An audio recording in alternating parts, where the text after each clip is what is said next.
School bus drivers, hey, I think we would all agree they should be of good, sound moral character.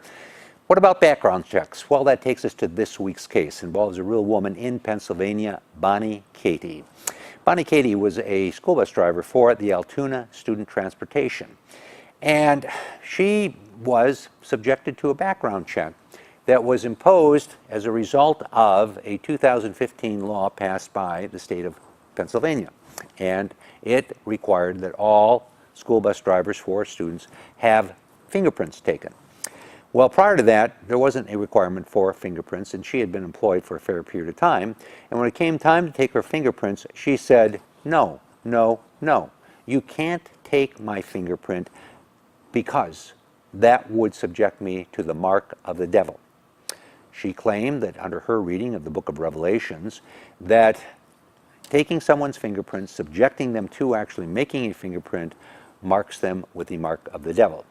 And she, for her religious purposes, said that cannot take place because once I am tainted with the mark of the devil, I cannot get to heaven. Well, her employer said, you got to have this done. It's state law. You got to do this. You got to do this, Bonnie. She said, no, I don't. No, I don't. She sued her employer. She brought suit against her employer, contending that she was being discriminated against because they were requiring her to take fingerprints. Well, the case went forward to a federal district court.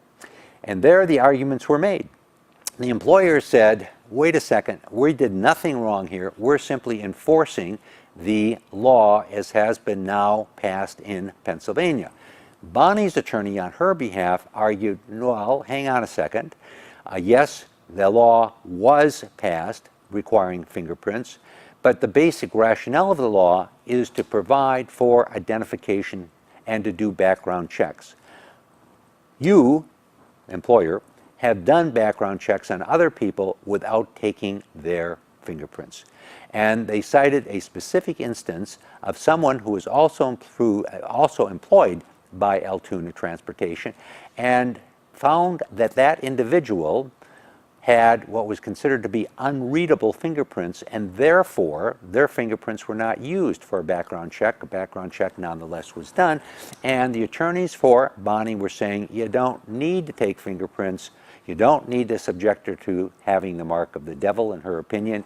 You can get this background check done otherwise, and therefore you are discriminating against her. Okay, well, the judge heard these arguments. Now, this was the first motion brought in the case. The case was just filed, and the Altoona Transportation Group said, hey, we are going to throw this case out because all we're doing is following the state law. Court looked at it and came away saying, you know what? At this time, I have to agree with Bonnie and her attorneys because at this point in time, we don't have enough facts. Sure, we understand, I understand, that this law was passed by the state of Pennsylvania. But in this instance, we have an allegation being made by Bonnie's attorney that you, Mr. Defendant, school bus company, had an employee that you did a background check on that you never used their fingerprints. So, at this juncture, it appears there may be a viable alternative. I don't know whether there is or isn't, but it's too early to throw this case out until such time as we can do additional discovery. The point of this case is very simple. One is, early on, it's very difficult to get a case thrown out unless you have some very strong evidence supporting a dismissal of the case.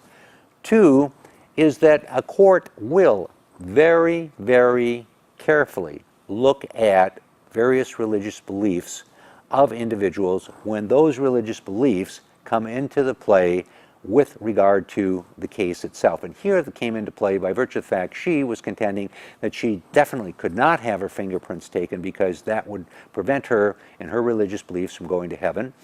And as a result, the court needs to take a very careful look at those arguments, and it will not dismiss a case early on unless it is found that that religious belief is clearly not being in any way transgressed upon or in any way offended.